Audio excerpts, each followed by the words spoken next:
ಋಷಿಗ ಚಕ್ಕ ಬುಕ್ಕ ಕಲ್ಕೊಂಡು ಕೂತ್ಕಡೆ. ಹಾಂ, ಬಗ್ಗಿ ತಿನ್ಬೇಕು, ಚಲ್ಕೋಬಾರ್ದು. ಹಾಂ, ನಾಳೆ ಮತ್ತೆ ಊಟ ಮಾಡೋದು. ಕೈ ಊರ್ಬಾರ್ದು ಋಷಿಕಾ. ತಟ್ಟೆ ತಟ್ಟೆ ತಟ್ಟೆ ತರಿಸ್ಕೊಳ್ಳೆ ಅಂದಿನಿ ಅವಳಿಗೆ ಹತ್ರ. ಹಾಂ,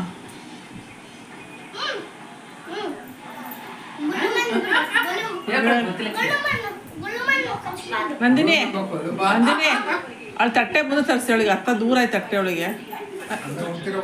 ಹಿಂದೆ ಕೈ ಎತ್ತು. ಹಾಂ, ಏನು ಬೇಡ.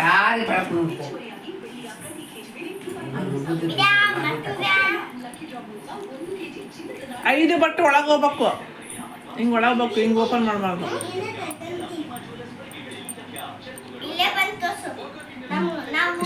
ಊಟ ಆದ್ಮೇಲೆ ಬರಂತ ಅಲ್ವಾ?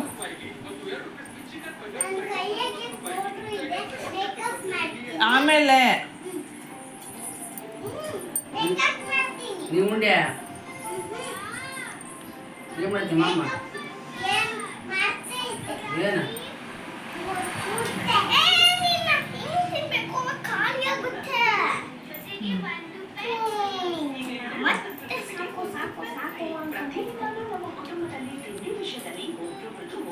ರಾಗಿ ಮುದ್ದೆ ತಿಂದ್ರೆ ತೋಳ ತರ ಓಡ್ತೀವಂತೆ, ಫಾಕ್ಸ್ ತರ.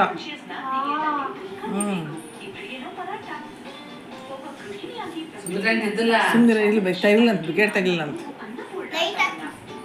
ಹಲೋ ಹಲೋ,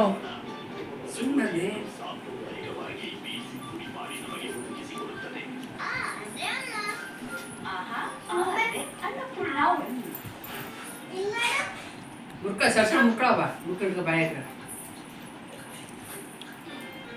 ಅದಕ್ಕೆ ಸಾರಕ್ಕೆ ಸಾರಕ್ಕೆ ಅಕ್ಕಿನ ಬಾಯಿಗೆ ಇಟ್ಕೊಂಡಲ್ಲ ಅಕ್ಕಿ ಜಾಸ್ತಿ ತಗಳ ಮುದ್ದಿನ ಜಾಸ್ತಿ ತಗ ಬಿಸಿ ಆಯ್ತಂತಮ್ಮ.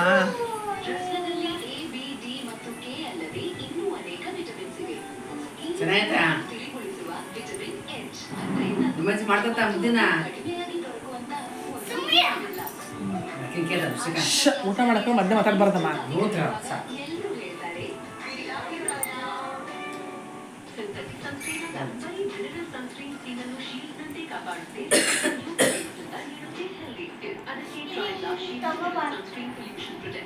ಇವತ್ತು ಅಕ್ಷಯ ತೃತೀಯ. ನಿಮ್ಮಮ್ಮ ಅವರ ಡ್ಯಾನ್ಸ್ ಕ್ಲಾಸ್ ಆರಂಭಿಸಿದಾಗ ನಾನು ಅವಳಿಗೆ ಇದೇ ರೀತಿ ಗಿಫ್ಟ್ ನೀಡಿದ್ದೆ. ಅಪ್ಪ, ಈ ಅಕ್ಷಯ ತೃತೀಯವನ್ನು ಚಿನ್ನತೆಯೊಂದಿಗೆ ಆಚರಿಸಿ. ಚಿನ್ನಾಭರಣವನ್ನು ಖರೀದಿಸುವಾಗ ಪ್ರತಿ ಗ್ರಾಮ್ಗೆ 60 ರೂಪಾಯಿ ಕಡಿಮೆ, ಹಳೆಯ ಚಿನ್ನವನ್ನು ಎಕ್ಸ್ಚೇಂಜ್ ಮಾಡುವಾಗ ಪ್ರತಿ ಗ್ರಾಮ್ಗೆ 60 ರೂಪಾಯಿ ಅಧಿಕ, ವಜ್ರ ಮತ್ತು ಅನ್ಕಟ್ ವಜ್ರದ ಮೌಲ್ಯದ ಮೇಲೆ 10% ರಿಯಾಯಿತಿ ಪಡೆಯುತ್ತದೆ. ಒಂದು ಸನ್ಪ್ಯೂರ್ ಆಯಿಲ್ ಕಳಿಸಿ. ಬರೀ ಸನ್ಪ್ಯೂರ್ ಆಯಿಲ್ ಅನ್ನೋದನ್ನ ಬಿಡಿ, ಕೇಳಿ ಫ್ಲೇಮಿಂಗ್ ಹಾಟ್ ಸನ್ಪ್ಯೂರ್ ಆಯಿಲ್ ಅಂತ. ಏನು? ಈಗ 1 ಲೀಟರ್